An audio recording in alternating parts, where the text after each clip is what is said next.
अस्सलामुअलैकुम दोस्तों, welcome back to our channel find Urdu.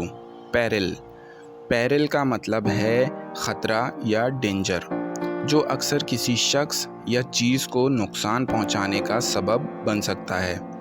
जब कोई सिचुएशन या कंडीशन बहुत डेंजरस हो तो उसे पेरिलियस कहते हैं। पैरिल अक्सर उन सिचुएशंस में इस्तेमाल होता है जहां ज़िंदगी या प्रॉपर्टी को नुकसान या ख़तरा हो।